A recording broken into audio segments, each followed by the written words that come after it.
We've heard from Ryan Kokrein, and this is the field that he will be challenging in lane number 4. It's Park The Van, and he is, well, he's a 2-time Pan-Pacific champion. There's Ryan on the right. We just passed him in lane number 1. It's almost like the Commonwealth Games revisited. Lane 1, 2, and 3 are the Aussies and the Canadians. But lane number 4, Park The Van, you've got to watch out for him. Conor Ягер, the American, in 5. There's the other American, Michael Macbroom. He'll have lane number 7. Very rich field. Lane 6, you can just see there. He's getting behind the blocks. Hagino from Japan. He's never won the 400-meter freestyle internationally. Many people say we've got to watch out for him. But lane 4 is the man of the hour. The Van Park, 2-time defending champion. He has 4 Olympic medals to his credit. He is favored to win this race for sure. Conor Ягер of the United States won the gold in the 1500. He's in lane 5. Take your marks. So the medalists from the 1500 are all in this race. Ягер in lane 5, Kokrein in lane 1, and Mak Hортон, the youngster from Australia, in lane 2. But it is Park The Van who should take it out and control. The question is, what does Ryan Kokrein do in lane 1? Well, Ryan Kokrein was way behind at the Commonwealth Games and came storming home. The problem is this field is a little richer. He cannot afford to lose touch with these lead swimmers if he wants to get to the podium. And they have a lot more speed than he does. That's up at the top. There you see him, Ryan Kokrein, way up at the top. Taking the early lead is Дэвид Маккеон. This is exactly what happened at the Commonwealth Games. Mackeon led for 390 meters, and Ryan Kokrein beat him out in the last 10 meters. There's The Van Park. He has that long, loping freestyle. He's a smaller guy, and he has a lot of power. And right now you can see it is Дэвид Маккеон ahead of the world record pace. They're under it by about a half a second. Conditions have changed from day 2 to 3. It's a faster pool for these athletes. They weren't behind the blocks shivering or freezing, which of course takes extra energy. It was a lot nicer night tonight. No driving rainstorm as well. The Van Park.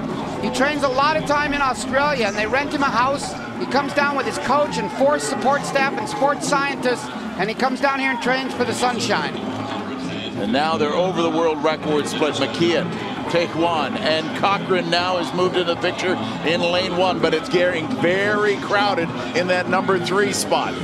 That's a good sign that Kokrein, look at him, he looked right over. You can see right there, Ryan Kokrein. That's a very good sign. He's in the middle of the hunt at this particular point in the race. It's going to come down to the last 100, but you've got to be in the pack and have an ability to step it up when you need to. This is just halfway with 4 laps to go. Midway through the men's 400-meter freestyle. It's The Van, Mackeon, and Kokrein still. Kokrein 0.4 of a second behind the Korean star.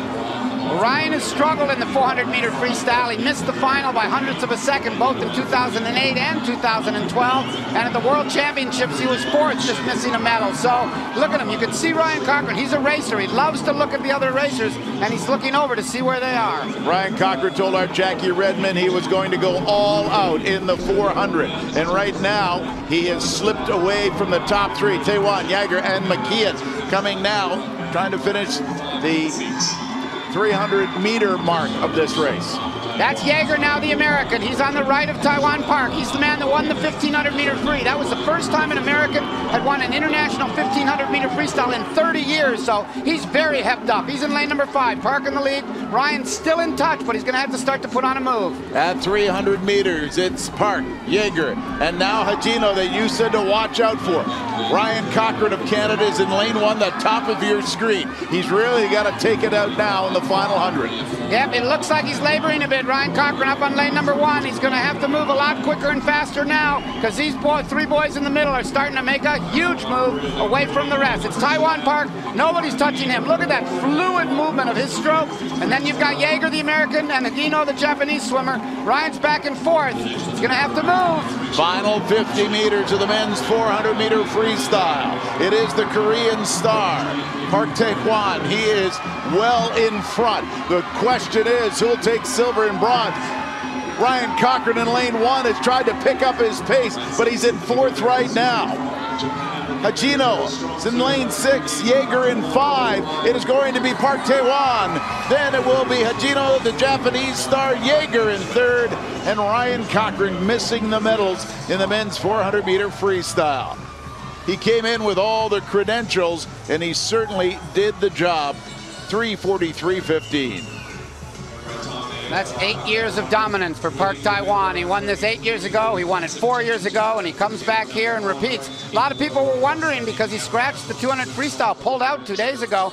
Some people thought maybe he was hurt or not fit. Well, he's not hurt, and he's very fit. Park The Wan gets the gold medal in the 400-meter freestyle. I just love his freestyle. He rides so high in the water, a little bit of a pause, and yet it doesn't seem to hurt him at all. There's the battle for silver and bronze down at the bottom, and way up at the top, Ryan Kokreyn beats his 2 friends from the Commonwealth that he beat at the Commonwealth Games, but they all have to settle for 4th, 5th, and 6th off the medal podium.